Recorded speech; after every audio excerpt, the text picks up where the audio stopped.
The river revealed nothing initially. It was April 17th, 1989, a typical Monday morning in Marlington, West Virginia.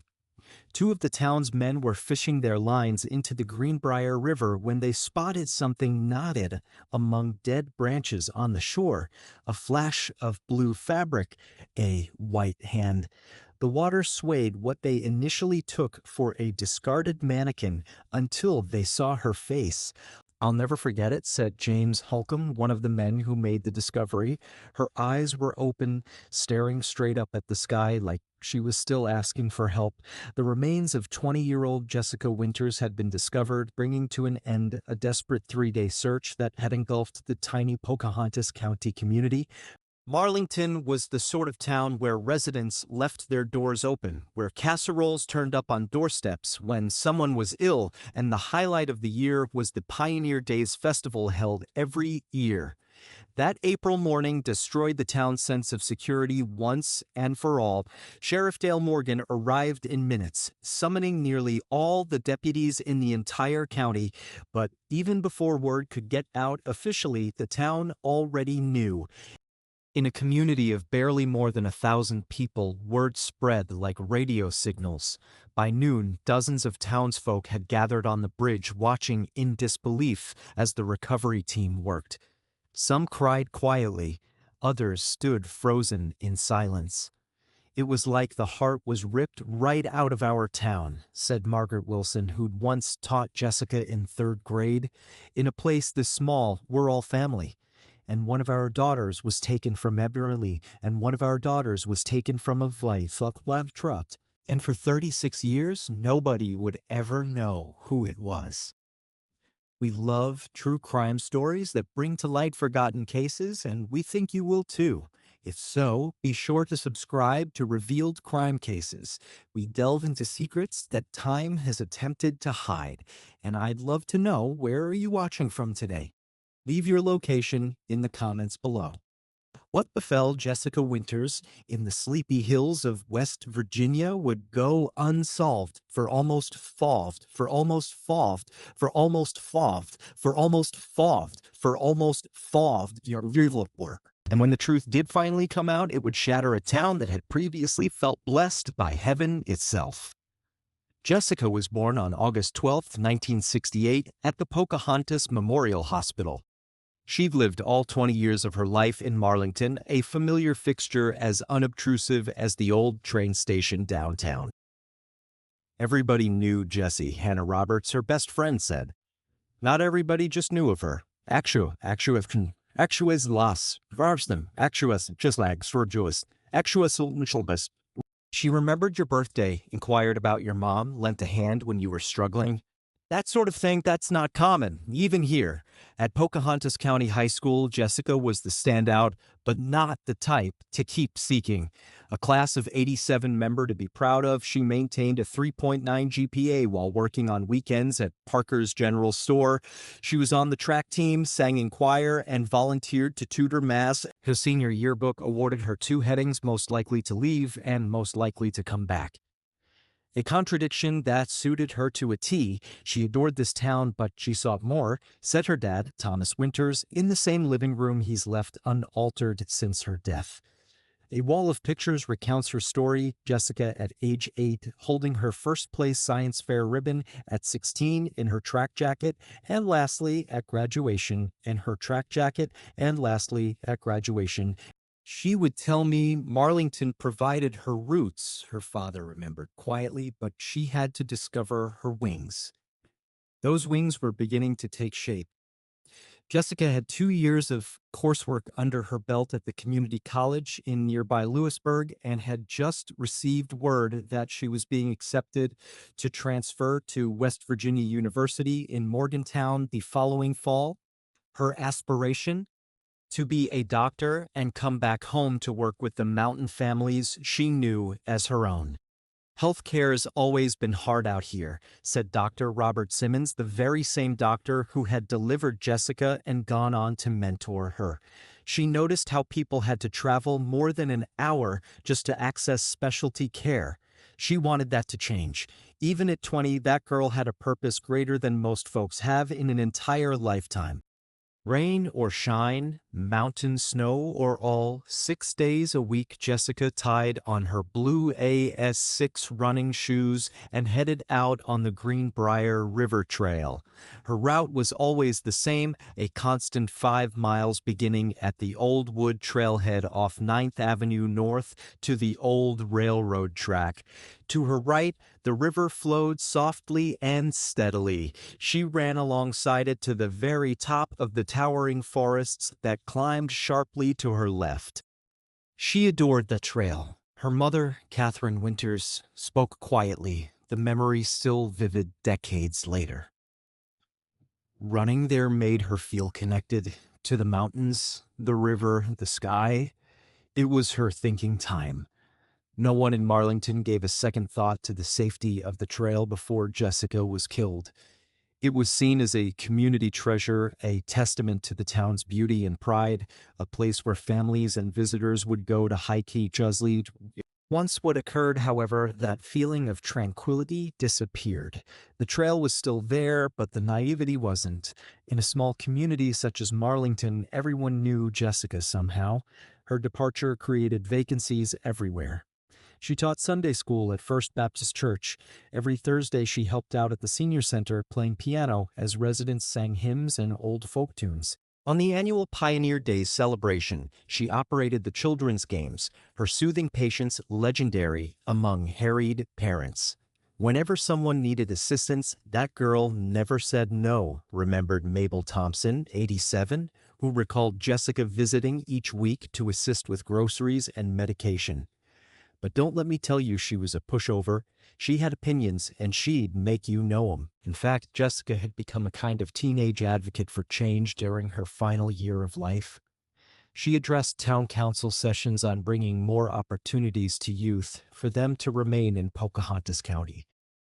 She even penned columns in the Pocahontas Times, calling on the community to find a balance between holding on to its natural beauty and creating a viable future.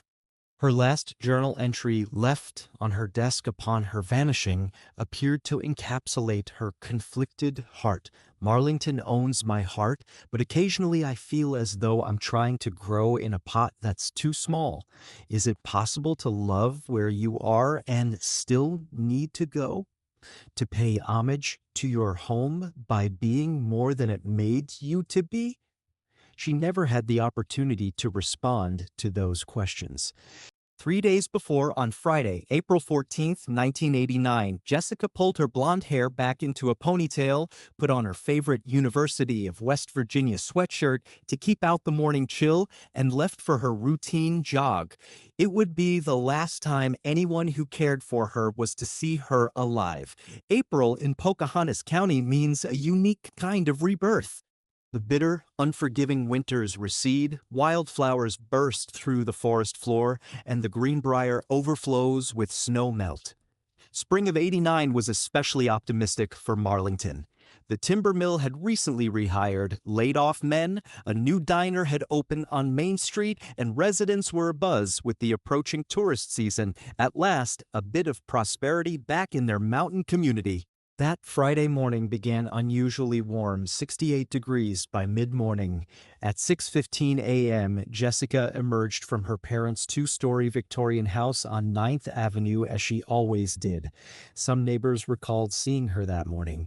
Mrs. Donaldson was watering her garden, Mr. Halstead was gathering his newspaper, and 12-year-old Kyle Jenkins waited for the school bus.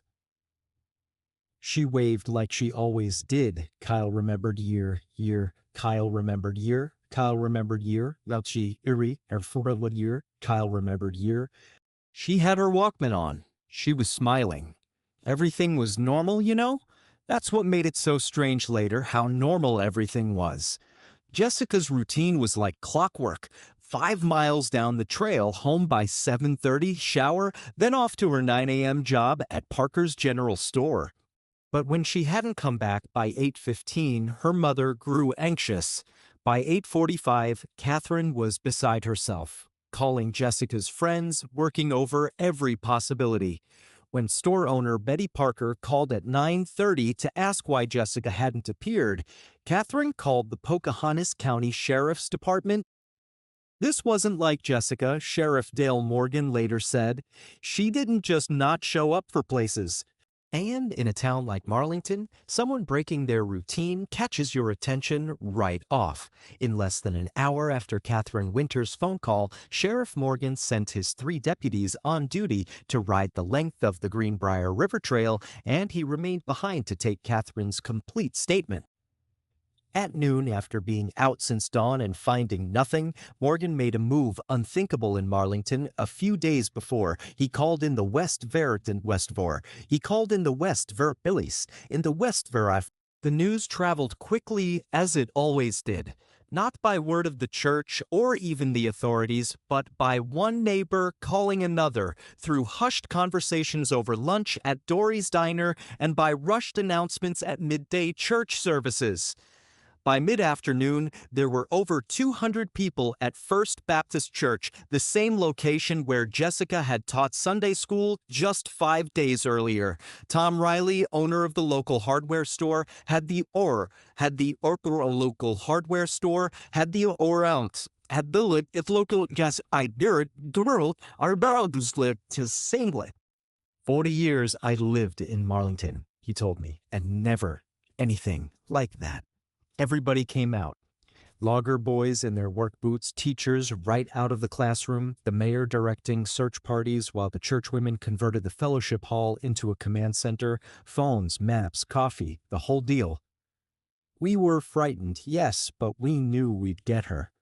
That's what small towns do. We look after our own. Sheriff Morgan, besieged by the volunteers but genuinely thankful, split the crowd into search parties. Some searched downtown Marlington, shouting Jessica's name through the alleys and into vacant buildings. Others patrolled the curving mountain roads that radiated from town, searching ditches and overlooks. The largest contingent set out along the Greenbrier River Trail, pushing through the underbrush, looking down into the river, not relinquishing hope. As darkness descended, emergency workers deployed floodlights along the trail's most promising stretches. The search went on into the darkness, volunteers working in relays sustained by coffee and subs provided by local restaurants. The temperature had fallen to 42 degrees. At midnight, a cold rain started falling, bad for the searchers and frightening for anyone envisioning Jessica alone, perhaps hurt, somewhere in the forest. Reinforcements arrived on Saturday morning. Volunteer fire departments from surrounding counties, trained search and rescue teams, and tracking dogs came to assist. Even a helicopter was donated by a TV station in Roanoke, Virginia. The search area expanded to 15 miles from Jessica's last location. We found one of her hair ties about 2 miles up the trail, recalled State Trooper Anthony Williams. It was blue, matched what her mare could have been from that day, could have been earlier. But it gave us a direction. By Saturday afternoon, authorities finally said aloud what most had begun to fear in silence: Jessica's disappearance likely involved foul play. The mood of the town changed overnight. Hope turned to fear. Parents kept the kids inside. Small clusters of men huddled on street corners, muttering, some with rifles in the bed of their trucks, an ancient mountain response tit. You could feel it shift, said Pastor Robert Miller of First Baptist. Friday was worry and panic. Saturday became anger and fear. This wasn't supposed to happen here, not in Marlington. Sunday was clear and cool. Services all over town became prayer vigils. Parishioners wandered freely from denomination to denomination, Methodist, Baptist, Catholic, united by sorrow more than dogma. The Winter family, physically drained and mentally depleted after 3 nights without sleep, occupied the front pew of First Baptist. Neighbors and friends delivered food they could not eat and dispensed reassurances that sounded increasingly hollow with each passing hour. And then there was Monday, April 17th. At 7:38 a.m., two retired men, James Holcomb and Pete Davidson, were fishing in a secluded curve of the Greenbrier River for the Nekril, all of the Greenbrier River for the Elsurith. They saw something caught in a dead tree that protruded over the river, something that resembled, at first glance, river trash. Pete saw the blue clothing first. Thought it was someone's garbage, James Holcomb would later testify. Then I saw the hand. It was so white, just hanging there. The men acted quickly.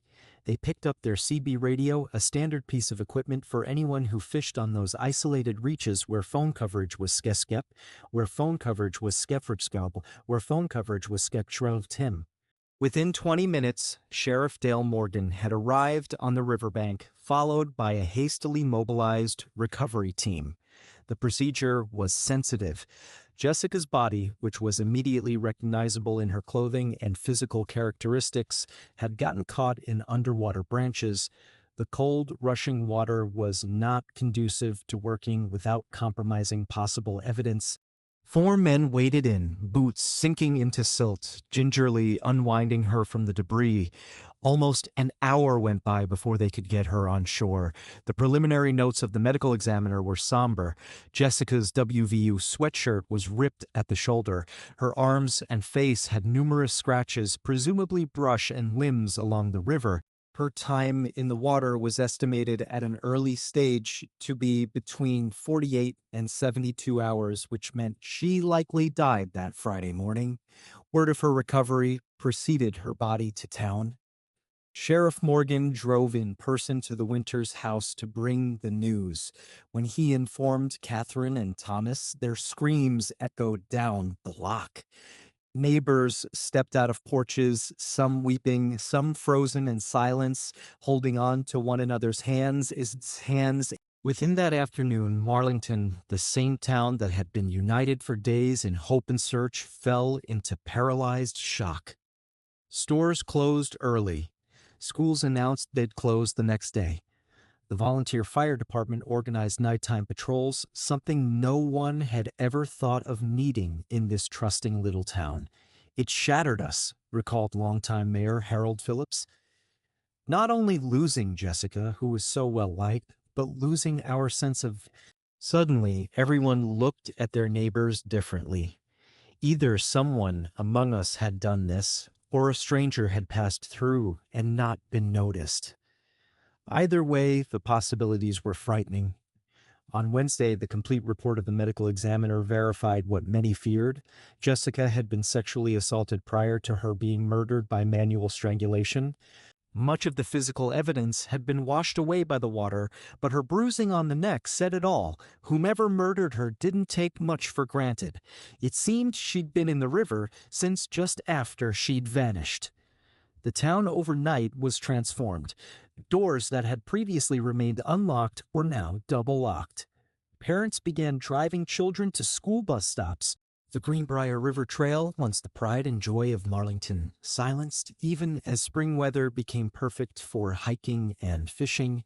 "We lost more than Jessica," explained her best friend, Hannah Roberts.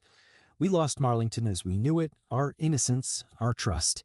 Even after they caught him all those years later, we never got that back."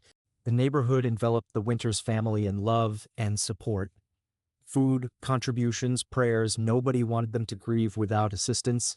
Jessica's funeral at First Baptist Church was attended by hundreds. So many, in fact, that people stood outside in the rain, listening over speakers the AV club at the local high school had set up in a hurry. Sobs mingled with the constant beat of rain on umbrellas. By the time April yielded to May, the investigation continued, but leads were thin. The same pristine waters that characterized Pocahontas County's natural beauty had also washed away vital evidence. Sheriff Morgan and his officers interviewed scores of local men, questioning them, taking statements, scrutinizing alibis, but without tangible physical evidence, no one could be eliminated or confirmed. By Memorial Day, Marlington's rhythms had tentatively returned turned, though under each well-mannered wave and welcoming smile lay an undercurrent of suspicion and terror. Jessica's senior photograph was displayed in store windows with one word beneath, "Justice," a silent reminder that her murderer was still at large, perhaps even among them. Then, the Pocahontas County Sheriff's Office was housed in a small brick building on Main Street. Sheriff Morgan commanded a small staff for full-time deputies, 2 part-time, and 1 solitary dispatcher. They were geared for the usual: the occasional DUI driver, a domestic violence call, a runaway dog. It wasn't the sort of case a small-town police force was designed to deal with. We were outgunned from day one, admitted retired Sheriff Dale Morgan, now 78, and living in Florida. Our police force had never solved a SIZ. Our nicest gear was a Polaroid camera and a tin of fingerprint powder. DNA analysis? That was something we'd only seen on television. The Pocahontas County Sheriff's Office was operating on a shoestring. Its evidence storage was a makeshift supply closet held together with a padlock. Their entire annual budget could only support a large city department for 3 days. So when Jessica's corpse was recovered from the Greenbrier River, Morgan realized they were in need of some serious assistance. This wasn't simply about solving a crime, he said in a soft voice. This was Jessica. This was personal. Within hours, the West Virginia State Police moved in. Captain William Haynes, who came down from Charleston, brought 4 investigators and a mobile evidence unit, a van with more technology than the entire Marlington department had ever laid eyes on. The FBI also sent Special Agent Thomas Reynolds as a consultant, though they did not officially take the case. It was a jurisdictional dance, described Robert Campbell, one of the state investigators. Technically, it was Morgan's case, but to his credit, he allowed us to take the parts he knew were out of his team's grasp. The elegant old Marlington courthouse, constructed back in 1894, became the center of the operation. Its grand jury room was converted into an impromptu war room. Photos from the crime scenes, river maps, and elaborate timelines plastered the walls. For a peaceful Appalachian town, it resembled something from a big city police drama rather than actual life in rural West Virginia. The evidence was thin, though. Jessica's body was shipped to the state medical examiner's office in Charleston for a complete autopsy after it was photographed in position. Her ripped clothing was sealed and preserved for fiber analysis. Soil and vegetation were collected from the riverbank on which she had been discussed. Shoe prints along the trail where her hair tie had been found were plastered. "We were battling the river," Campbell explained later. "Water will ruin nearly everything. It erases DNA, smudges fingerprints, sweeps away fibers and hair. And keep in mind, it was 1989. We didn't have the sophisticated equipment that investigators use these days." Nevertheless, the team kept going. Deputies and state police canvassed neighborhoods door to door, checking on every house within 2 miles of the Greenbrier River Trail, collecting alibis and statements. Over 60 search volunteers were re-interviewed just in case someone had inadvertently found evidence or maybe even spotted the killer retracing steps. By the end of that initial week, the inquiry had been focused to 3 chief suspects, all neighborhood males that used the trail on a regular basis during early morning hours. The first was a newly paroled sex offender who'd returned to Marlington 6 months prior. The second, a handyman with a strange interest in Jessica who lived in the neighborhood. And the third, a married high school teacher rumored to have had improper relationships with past. Every man was interviewed in the courthouse's plain examination room, a table, 2 chairs, and a tape recorder. With no hard forensic data, investigators relied on instinct and experience, looking for tiny tells, hesitation, perspiration, conflicting narratives, or any detail that corroborated facts not yet public. You could tell when somebody was holding something back, Sheriff Morgan remembered. But a hunch is not enough to put a man under arrest. We needed something concrete. In the meantime, Marlington had become a town of armchair detectives. Tip lines rang with calls, scores of them. A truck spotted at the trailhead, an unfamiliar person filling up at Parker Station the day Jessica went missing. Each tip was recorded, however ridiculous. Grief had turned into resolve, but underlying everything, an anxious fear still existed. What if the murderer was one of their own? The tips continued to roll in, some valuable, most not. One caller reported a local man who had unexplained scratches on his arms, of course, which had to be investigated. People meant well, Deputy Jim Landon said many years later, but for every good lead, we got 20 that were just to play, that were just 20, that were just 20, that were just. Everyone wanted to help, but we were drowning in static. Slowly, one by one, the initial suspects were eliminated. The sex offender who was paroled was cleared when bus tickets and several witnesses placed him in Charleston, attending a required parole meeting and job interview when Jessica went missing. The handyman's alibi, repairing pipes at the Methodist church, was confirmed by the pastor and 3 church members. The high school teacher, old teacher A. He sat for 2 polygraph tests, both of which were inconclusive. Nothing could confirm he was implicated, but nothing could clear him either. Lacking evidence to warrant an arrest, he remained on the suspect list in silence. By the second week, the additional assist was starting to dissipate. The FBI consultant returned to Quantico, and half the state police contingent was diverted to other assignments. The mobile command van remained parked outside the courthouse, but now only a handful of investigators were left. The small-town reality of limited manpower was falling back into place. Then, a break. A woman taking her dog on a stroll along the Greenbrier River Trail noticed something half buried in the ground: Jessica's Walkman cassette player, still full of Whitney Houston's second album. The tape was stuck on "So Emotional," the same tune her roommate reported she'd been playing non-stop that week. The discovery rekindled hope. The Walkman was packaged carefully and shipped to the state police crime lab. The technicians dried it, dusted it, and recovered 3 partial fingerprints. 2 belonged to Jessica. The third was unknown. In 1989, without the computerized fingerprint databases, that meant the tedious hand-to-hand comparison of prints. We fingerprinted 27 local men, Sheriff Morgan remembered. Anyone who used that trail regularly. No criminal record required. Most volunteered. A few needed a gentle reminder about how it would look if they didn't. None of them matched. Then, state police deployed tracking dogs to work their way backward from where the Walkman was discovered. The dogs picked up a weak scent trail going off the trail about half a mile down, and it wound its way to a small clearing. The grass was flattened there. Branches were broken. There were weak drag marks toward the river.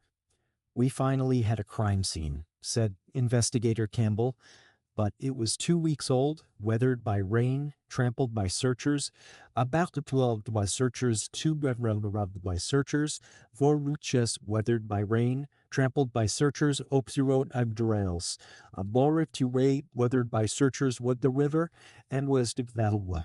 Outsu after backslash. They did, however, find something. A unique boot print that didn't belong to any search volunteer or first responder, and 3 cigarette butts of a type that was not typical in Marlington. Lab work identified the cigarette's Marlboro Red 100s, not out of the ordinary in itself, but the boot print was not. It was a size 11 Wolverine work boot, displaying a unique wear pattern on the left heel. Detectives made their way from store to store, reviewing sales records for anyone who had purchased that size and brand over the previous year. There were 17 names. 16 were brought in. 16 pairs of boots were inspected. But one individual caught our attention. Mitchell Carver, 32, a reserve timberman who departed town only days following Jessica's homicide, allegedly to work in Kentucky. We thought we had him. Morgan Ives, Morgan Plons, Morgan Crowstwar Chetmore. We thought we had him. Morgan and Witness. Morgan William too. Work Chill or Cloudroom. Deputies found him in Lexington, working at a lumber yard. Carver was helpful, even friendly. His boots were the same brand, but not the pattern of wear. His prints didn't match the print on the Walkman. A search of his former residence and truck yielded nothing linking him to Jessica or the crime. Another dead end. By summer, the probe had swelled to 1,243 pages of reports, 201 official interviews, 87 items of physical evidence, and 0 arrests. By late June, the state police dismantled their mobile unit and departed Marlington. The courthouse war room, that hubbub of detectives, maps, and photos, was removed with quiet efficiency. It all got boxed up and stored in labeled boxes in a cramped storage area in back of the sheriff's office. "We never gave up working the case," Sheriff Morgan proclaimed years afterward, but other matters arose, other victims, other offenses, resources became thinner, leads evaporated, days between meetings turned into weeks, then months.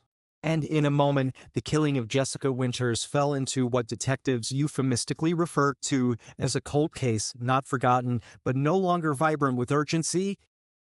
For the officers who had invested themselves in solving it, that reality came as a blow. "I brought it home with me every evening," admitted Deputy Landon. "My wife said I'd mention Jessica in my sleep." That's the nature of small towns. You're not looking at a stranger in our towns. You're not looking at a stranger at small towns. You're not looking at a stranger at... You're looking at someone you know since they were a kid. I passed out Halloween candy to Jessica. I watched her run track, and then suddenly I'm viewing pictures of her body. That sticks with you. The entire town existed in a state of suspended animation, stuck between fright and despair, waiting for resolution that didn't arrive. Sheriff Morgan left Jessica's senior photo on his desk until the day he retired in 2003. The case file, which ultimately came to occupy 3 cardboard boxes, remained on a shelf in the evidence room, front and center. New deputies were presented with it during orientation, as if to say, don't forget her. Sometimes I wonder, Morgan mused, if we'd had today's technology, DNA, databases, cell phone pings, surveillance cameras on every corner, would we have caught him in a week? Would Jessica have justice now, rather than 36 years later? If you're watching this right now, take a second. What time is it where you are? Drop a comment and let us know. We've got viewers across all time zones, and it's always fascinating too.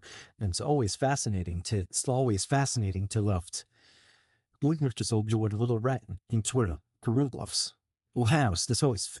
And if this case has moved you like it has us, please like and share. Sometimes spreading awareness can bring forward new information, even decades later. In Marlington, Catherine Winters never left the white Victorian house in which her daughter's laughter used to echo down its halls. For 36 years, she remained, neighbors retouching the house every few years as a subdued sign of respect, an acknowledgement of mother and child. "I stay because this is where Jessica would come home to if she could," Catherine said in a 1999 interview marking the 10th anniversary of Jessica's murder. "Moving would feel like giving up, like telling her we've stopped waiting." Every morning at 6:15 a.m., the exact time Jessica had gone out for her final run, Catherine sat by the bay window watching the quiet street outside. Initially, it wasn't a plan, she said. But a plan, she said. Hugden three paintings died. Initially, it wasn't a plan, she said, but Catherine...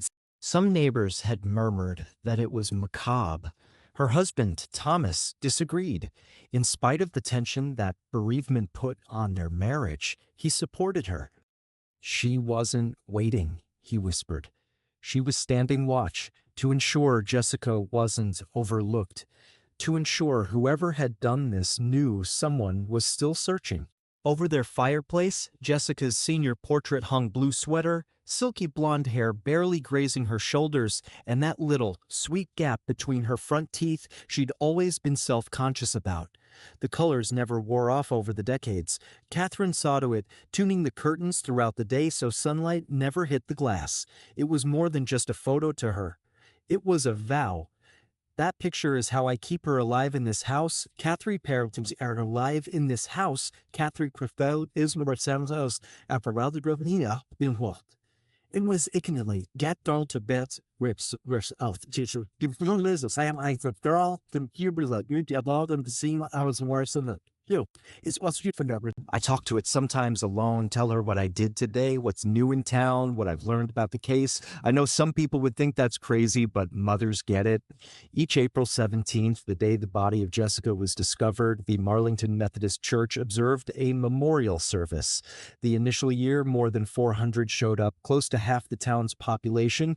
In the fifth year, that had dwindled to roughly 100. But even 3 decades long after, a steadfast contingent of at least 40 townsfolk continued to arrive each spring. They sang Jessica's beloved hymns and spun yarns, memories that had started to fade in detail but never in significance. Part of our town's history, said Pastor Eliza Hamilton, who started to lead the service in 2007. Even people who came in from out of town years later knew it wasn't a memorial. To go was a way of showing respect, being part of the healing. Over the years, Catherine was no longer just a grieving mother. She was a quiet, steadfast champion for missing and murdered women. Her dinner table vanished under tidy piles of manila folders, each one bearing the name of another lost woman. She cut out newspaper stories from all over West Virginia and states nearby, sending letters to other families, seeking connections. She was searching for connections, Thomas said. Things the investigators may have missed. She'd forward her findings to Sheriff Morgan or eventually to whoever replaced him. Some heard politely, others didn't. But she never gave up. And neither did Marlington. The town's affection for the Winters family expressed itself in little, consistent acts of kindness. Folks called it the Winter's Watch. Daily, someone called. Hot meals showed up on the porch each night, cooked by a volunteer rotation of churchwomen, neighbors, and friends. When Thomas's condition worsened in the early 2000s, volunteers took him 2 hours each way to his doctor visits in Roanoke. Grief in a small town is shared, said Mayor Harold Phillips. Their pain was our burden. We couldn't bring back Jessica, but we could ensure her parents never had to. And Jessica, but we could ensure her parents never had to. Because looking to gospels, all torchant parents never had to. It Jimmy Rose, it's a cordial stro approach, and tea in a process was our burden. We couldn't bring back Jessica, but we could ensure her. Catherine's resolve never faltered. Her hair went silver, her gait slowed, but her determination never flickered.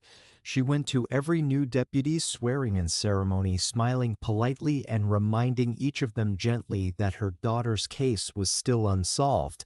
She wasn't mad, recalled Deputy Sarah Collins, who came on board in 2015. Just committed. She had this firm belief about her. She kept Jessica grounded to all the generations of officers. We knew her face, her tail, her smile. Catherine wouldn't let her slip away into a file box. By 2019, the 30th anniversary of Jessica's murder, Catherine, age 76 at the time, stood at the front of the church, her body more frail but her spirit unbroken. Her voice shook only once as she spoke to the crowd. "My daughter deserves justice," she said. She said, "A daughter to a year, and I will wait as long as it takes. Whoever did this should know mothers don't give up. Ever." What Catherine did not know that spring was that her wait was almost over. It was July 17th, 2025, a hot, typical summer day at Watauga State Park, 15 minutes from Marlington. The park had long been the town's go-to getaway from Appalachian heat.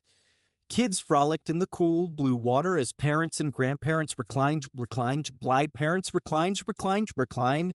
Melissa Daniels, 53, a nurse at Pocahontas Memorial Hospital and Marlington native her whole life, had taken her two grandchildren for their weekly Thursday swim. She had no clue that within the day she would make the discovery that would at last reopen the case that plagued Marlington for almost 4 decades. As Melissa watched her grandchildren splash in the shallow end, she struck up a conversation with another grandmother seated nearby, Rebecca Thornton, 55, a fifth-grade teacher at Marlington Elementary. We weren't close friends, Melissa would later tell investigators. More like acquaintances who'd known each other forever, the way small-town people do. Our kids went to school together. We'd chat at the grocery store, at church functions. That Thursday morning, the conversation started with the usual pleasantries, compliments about the grandchildren, remarks on the water temperature, discussion of upcoming community fundraiser. Soon, it drifted to nostalgia, summers spent at the same swimming area as children themselves. Remember that big wooden raft out in the deeper section? She remembered it had been taken out after Jessica Winters died. Parents were too scared to allow children to swim where they couldn't be spotted. The passing mention of Jessica may have sailed like any other note about a sad occurrence, but something in Rebecca's voice caused Melissa to hesitate. She said it oddly, Melissa remembered. Not just sad, like people usually sound when talking about Jessica. Tense, almost testing me, seeing how I'd react to a scene, how I'd react to some grand, full relentless uploads. Let's Engslates Maureen Jiggingslayer. Slames. Then came a rare moment of candidness between two women who had carried private suspicions for decades, barely acknowledging them even to themselves. I always wondered about Roy, Rebecca said quietly, eyes on the children. Bennett? Melissa asked, even though she already understood whom Rebecca was talking about. There was just one Roy in Marlington who matched that description. Rebecca nodded barely perceptibly. Roy Bennett, cornerstone of the community since the early 1980s, owner of Bennett's Hardware on Main Street, Chamber of Commerce president for 15 years, deacon of First Baptist Church, volunteer fireman, sponsor of Little League teams for decades. His Christmas light display each year brought people in from the surrounding counties. He had contributed playground equipment to the elementary school. By all accounts, he was the model citizen, a man without blemish. Melissa's gut clenched. Why Roy? Rebecca looked around to make sure no one was listening. I worked part-time at the hardware store in '89 prior to Roy's purchase of it from Tom Riley in '92. The Monday following the time Jessica was discovered, Roy showed up at the store with scratches on his forearms. He claimed he'd been clearing brush off his property over the weekend. Melissa cocked her head. A lot of people scratch their hands reaching through underbrush. That's less material, and that's as practice around your it's seen for hits your all at the secrets. That's it's you at his feet. So Rebecca nodded, but then came the facts that gave Melissa chills. Roy hadn't participated in any of the search groups citing family matters in Elkins that weekend, and then there were his boots. He always wore Wolverine work boots, Rebecca explained. Same brand for years, but that Monday he had brand new ones. Tom noticed, and Roy said he'd lost the old pair. Melissa's breath caught. The boot prints. The size 11 Wolverine work boots, for the death boots, the boot prints so for it's for its boot prints. A size 11 Wolverine work boots, 4 adult boots, 4 it's a possible dress. Rebecca nodded. I didn't make the connection then. Not until years later, when I happened to overhear Sheriff Morgan at the diner discussing the case, the boot prints. Size 11. Same brand as Roy's. Melissa asked the question she already knew the answer to. Why didn't you say anything? Rebecca fidgeted with her wedding ring. Who would believe me?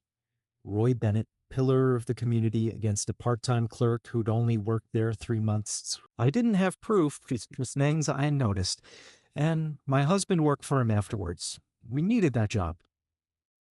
The instant suspended in the summer air, unresolved and unspoken, another silent exchange of deep-seated suspicions that then went nowhere.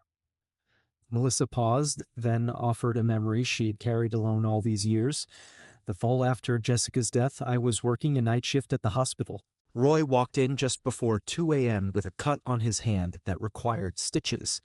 Told him he'd been tinkering with something in his garage and the knife had slipped. She hesitated, still shaken by the memory, and while I was trying to clean the cut, he began discussing Jessica, out of the blue, about how pathetic it was, how the murderer would never be found because all the evidence was most likely washed down the river. Everybody discussed the case at the time. It's not what he said, it's the way he said it. He had knowledge of details that hadn't been in the press marks on her throat, the Walkman being discovered.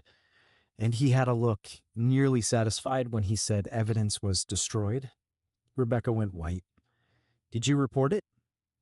I mentioned it to a deputy I was dating at the time, Melissa admitted.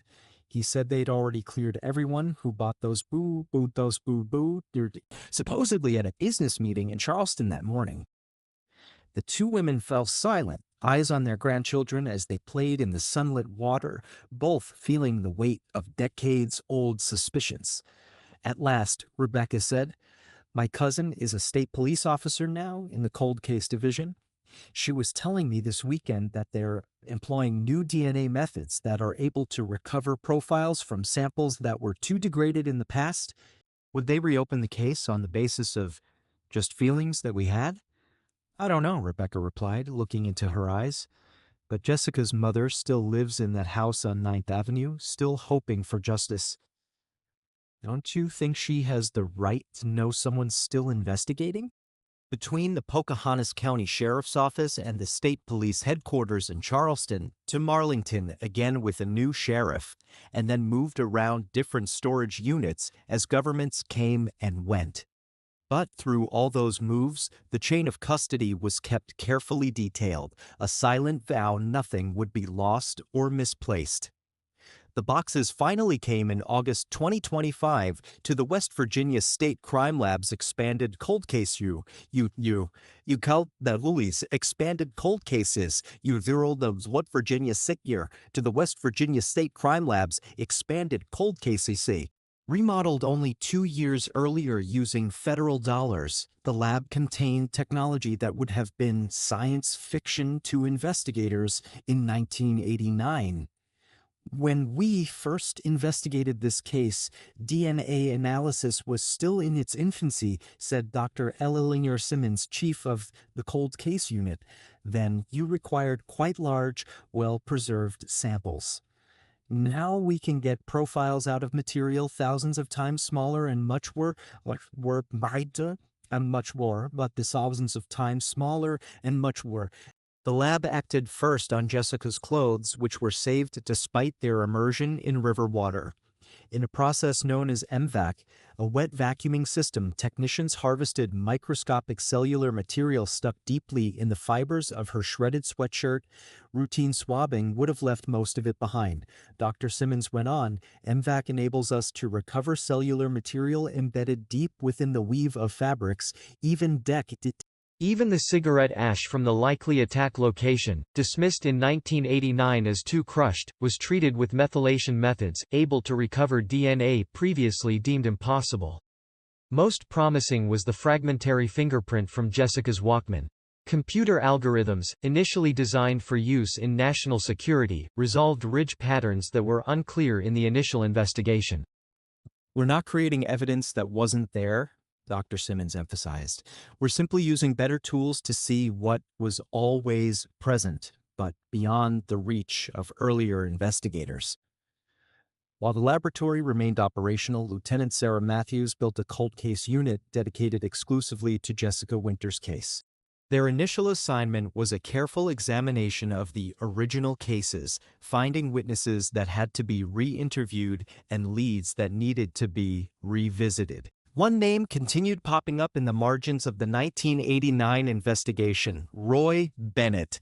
Lieutenant Matthews would eventually testify that Bennett had been named by several witnesses as the person who frequented the trail regularly, who knew Jessica from her work at Parker's General Store, and who had mysterious scratches when she went missing. But in the original case files, his interview was brief, a page among thousands. The investigators soon found that Bennett's alibi, a business meeting in Charleston on the morning of Jessica's disappearance, had never been completely confirmed. Hotel receipts indicated he had booked a room in the Charleston Marriott for April 13th to 14th, 1989, but no indication existed that he had checked in. Credit card accounts from the time indicated no transactions in Charleston at that time. H.I.'s alibi was basically taken on his word, said Detective James Wilson, a member of the cold case unit. That wouldn't work today, but in a small town where everybody knows everybody, it's not uncommon. Bennett was well respected, well liked. Nobody wanted to consider he might have been involved. As the investigation continued, the team constructed a complete profile of Bennett and his links to Marlington. Raised and born in neighboring Lewisburg, he relocated to Marlington in 1982 to work at the hardware store that he would later own. Within months, he became a member of the volunteer fire department, followed by the Chamber of Commerce, and eventually was ordained as a deacon at First Baptist Church, the same church Jessica had attended. He invested himself in all facets of community life, said Detective Wilson. Chamber of Commerce, church leadership, business groups, youth sports sponsorships. He established a persona as irreplaceable to Marlington. That reputation might have protected him from suspicion in 1989. The deceased deputy who did his initial interview was a fellow deacon at the church. And the business conference excuse had been supported by another local business person who, according to records, borrowed money from Bennett the next month. In September 2025, investigators interviewed 27 individuals who had known Bennett in 1989 and conducted fresh interviews with them. Past employees found him demanding, but even-minded. Church members recalled his generosity and regular presence. But another scenario was painted by women who had worked closely with him. He could be intense with women employees, one woman said, who worked at the hardware store during the early 90s. Nothing you could really say was harassment.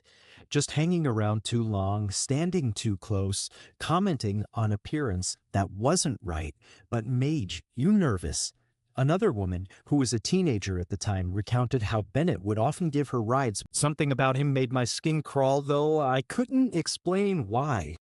Most importantly, police found Bennett had been questioned in 1987 briefly when a female jogger called police and said she was being followed on the Greenbrier River Trail.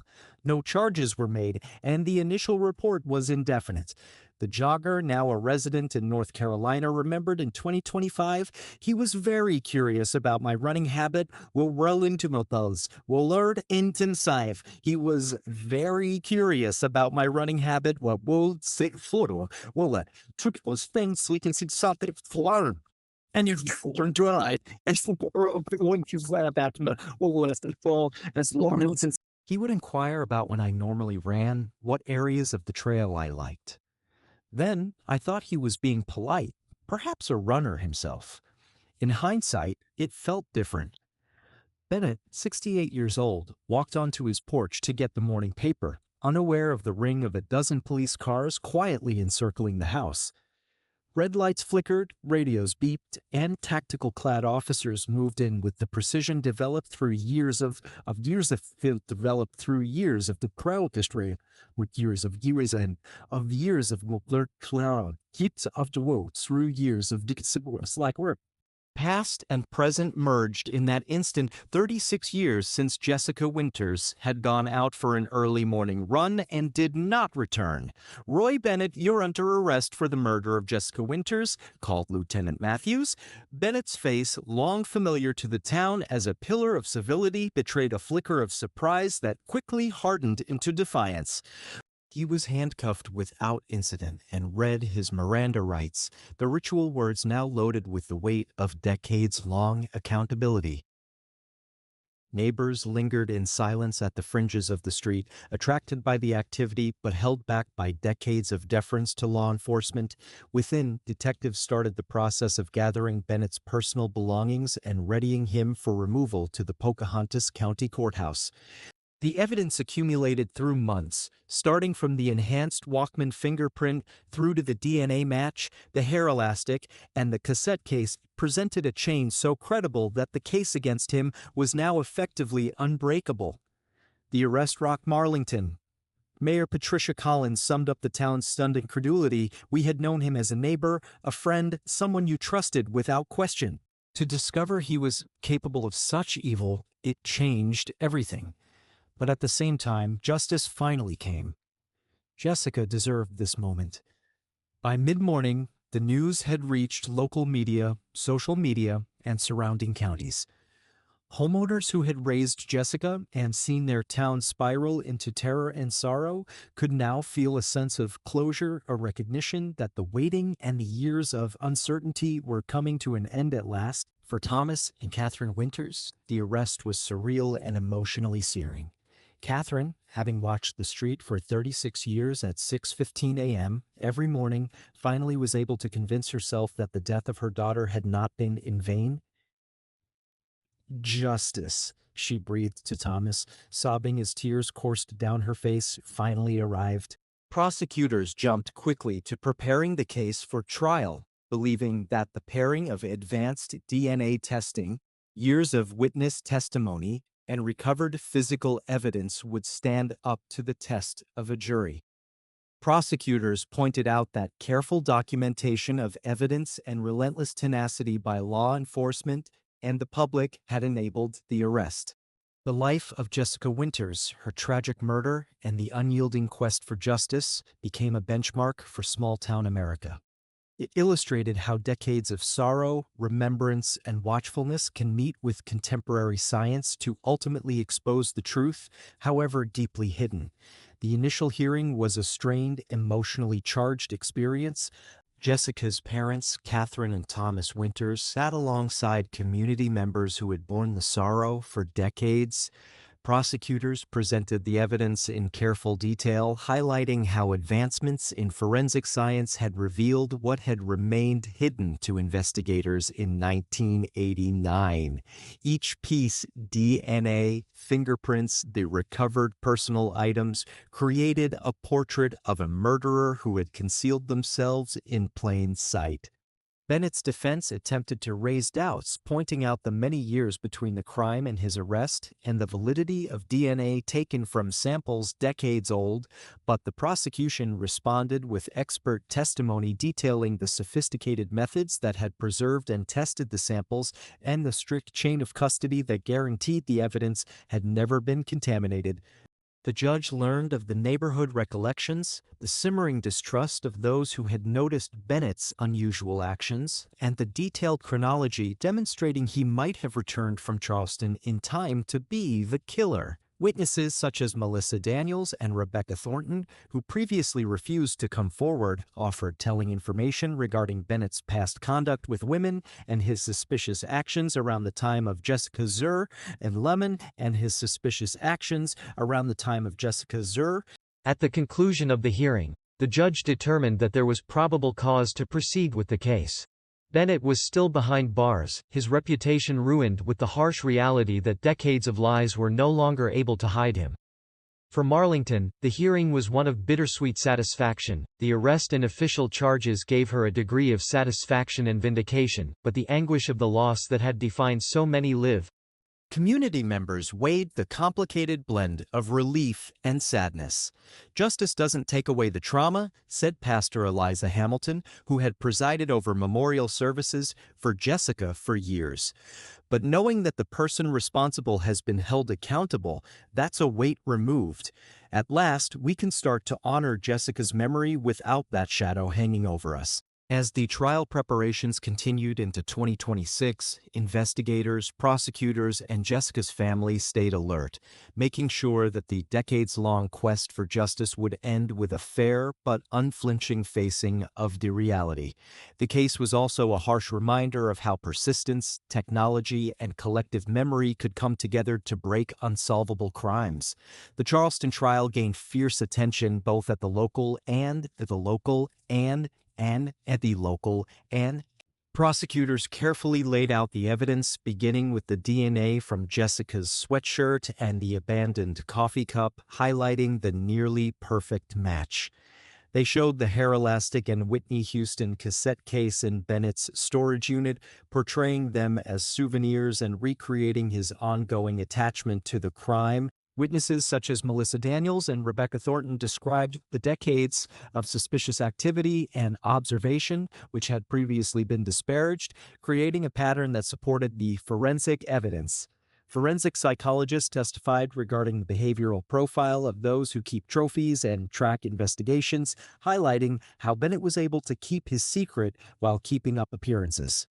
Former investigators such as Dale Morgan and members of the 1989 State Police Unit spoke of the shortcomings of the initial investigation, reinforcing why it took decades for the truth to come out. The defense attempted to plant seeds of doubt, contending that the evidence was circumstantial and referring to the many years that had passed. They challenged the validity of memories from decades past and integrity of stored evidence. But the prosecution turned the argument around by demonstrating the painstaking chain of custody and the quality of forensic technology that made it possible to identify with precision after all those years. Weeks passed as the trial progressed. The court, with reporters, citizens, and Jessica's loved ones, became a place of accountability. Every bit of evidence, every witness statement depicted Bennett as not a pillar of society, but a cunning predator who had used trust to hide his transgressions.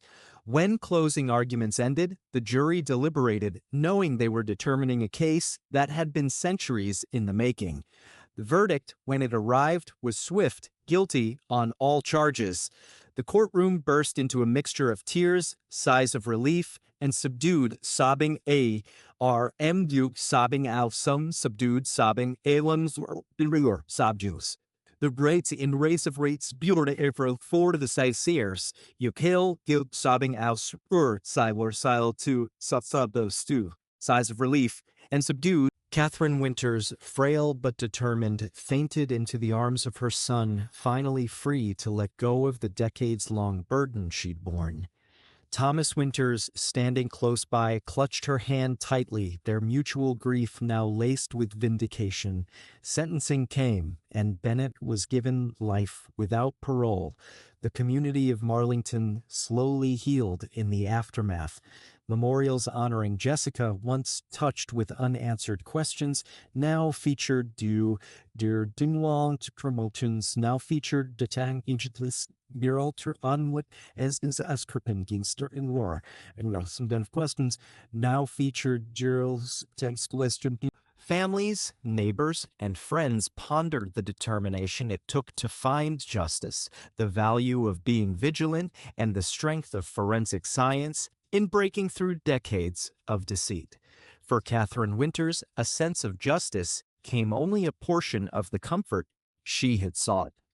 She persisted in her quiet crusade on behalf of missing and murdered women, and Jessica's case remained a landmark for other cases that may be easily lost to memory. And for Marlington, the tale of Roy Bennett was a cautionary tale in itself and a testament to the forbearance of a community that would not let one of its own be forgotten. The air within the courthouse was thick with decades of sorrow, tension, and expectation. As Bennett was led in, the rumble of the crowd dropped into silent shock. To many, this was a man they had waved at on Main Street, greeted with a handshake at church gatherings, entrusted with the safety of their children, a man now revealed to be the author of the crime that had terrorized Marlington for 36 years. Prosecutors systematically laid out the evidence, the DNA hid on the coffee cup and sweatshirt, the fingerprint markers enhanced from the Walkman, the hairband and cassette cover recovered from Ma. All of them spoke in voices that could no longer be denied or explained away. Decades-old suspicions were recounted by witnesses, bringing human dimension to the cold, hard facts. Even minor details, Bennett's scratches on his forearms, the new boots, the discrepancies in his alibi, acquired a new, incriminating relevance when placed within the context of the forensic advances. Catherine Winters sat silently, her fingers laced in front of her, her expression a mask of determination. The years of waiting, the getting up every morning at 6:15 a.m. to commemorate the last time her daughter had run, of maintaining Jessica alive in her household with photographs and remembrance, had come down to this. The person who had taken her child so ruthlessly from her was now at last being made to face justice. Her son, Michael, stood nearby, his own eyes shining with suppressed feeling. Bennett, however, was calm. No tantrums, no sobbing, no begging. Only the soft resignation of a man who had existed in awareness that this day would arrive. "Took you long enough," he whispered to the officers as his hands were restrained, a comment that sent a shiver and an anger. Outside, Marlington steeled themselves against the chill, seeing as the narrative that had shaped their town for generations at last started to change. The arrest didn't take away from the past, but it made way for justice, late though it was, for the Winter family, for those who over the decades had guessed and suspected, and for a town compelled to see beyond its own blind spots. It was a moment of reckoning, a long-awaited admission that truth, For Catherine Winters, the verdict was a bitter vindication. Years of getting up at 6:15 a.m., of keeping Jessica alive in private and public rituals, of campaigning discreetly but doggedly to get the case reopened, all had paid off in the recognition of truth. "It doesn't bring her back," she said to reporters, her voice firm, "but it tells us we were right to wait. That justice, no matter how late, is still justice." The for the Villaprolas, church services held moments of remembrance that seemed lighter, less haunted. Citizens who had previously grappled with reconciling their memories of Bennett and the truth of his atrocities began to freely admit their relief that the mystery had closed, even in grief for the breach of trust. Local schools incorporated lessons from the case into ethics and community responsibility discussions, avoiding sensationalism of the tragedy, but instead highlighting vigilance, empathy, and justice. Catherine went on to advocate, now shifting her focus to wider assistance for families of missing and murdered individuals in West Virginia. She founded a foundation in Jessica's name that offered resources for forensic innovation, legal assistance, and therapy. Her determination set a precedent for other communities, proof of the long-lasting impact of one mother's unyielding search for truth. For police, the case was a model for reviving cold cases with new technology and forensic analysis. Detectives and officers throughout the state learned from the investigation, from the early mistakes to the careful recent re-examination, acknowledging the limitations and possibilities of small-town policing. And though Marlington would always bear the reminder of the tragedy, it could now also bear the reminder of justice finally being served. Jessica Winters' name could be uttered without the added question of what had become of her. A lasting recognition that even 37 years later, truth could conquer, and that the dedication of one mother could change history. Here's another version in the tone and style you specified, but perhaps we shouldn't simply view it as tragedy. Perhaps this is an opportunity to become stronger, more cautious, and more sympathetic. Jessica Winters' story didn't simply conclude with the arrest of her murderer. It altered rural West Virginia's approach to cold cases. The state police increased the size of its cold case unit, assigning more staff to cold cases in small towns that too often didn't receive the same priority as cities. They even developed the Jessica Winters Protocol, which calls for periodic checks on cold cases through contemporary forensic methods and demands that all alibis be thoroughly checked, regardless of who the suspect is or how well respected they can be in society. As State Police Commissioner James Harrison noted, what occurred in Pocahontas County could have occurred anywhere. In small towns, familiarity and social status can sometimes cloud the investigations, creating holes that allow perpetrators to fall through. Jessica's case is a grim reminder: when life is lost, no one gets a free pass. For the residents of Marlington, however, the effects of the case were multifaceted. The betrayal by someone they had trusted and admired compelled them to look within their own town, but it also united people in bringing them closer together as they shared the long, agonizing process of healing. Bennett's hardware store, once the center of Main Street, was bought by local residents and renamed Winter Supply in honor of Jessica. Some of the store's earnings now support scholarships for students wishing to pursue criminal justice or forensic science careers, a living testament to her tale. The Greenbrier River Trail, previously shunned in the wake of her murder, has been taken back as a site of remembrance. Annually, up to her death in 2027, Catherine Winters organized a memorial walk there, attracting walkers from throughout the state to commemorate her portrayal. Attracting walkers from throughout the state to commemorate her trail. Oh, that's the word scar. Above all, Jessica's case transformed Marlington's self-perception. The town's narrative moved away from being defined by an appalling unsolved murder to one of perseverance, determination, and justice, albeit belated. "We are not only the site where a horrible thing occurred," remarked Hannah Roberts, Jessica's childhood friend, during the dedication of a courthouse memorial garden.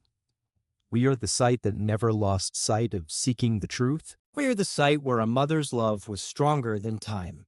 We're the site where justice finally won out."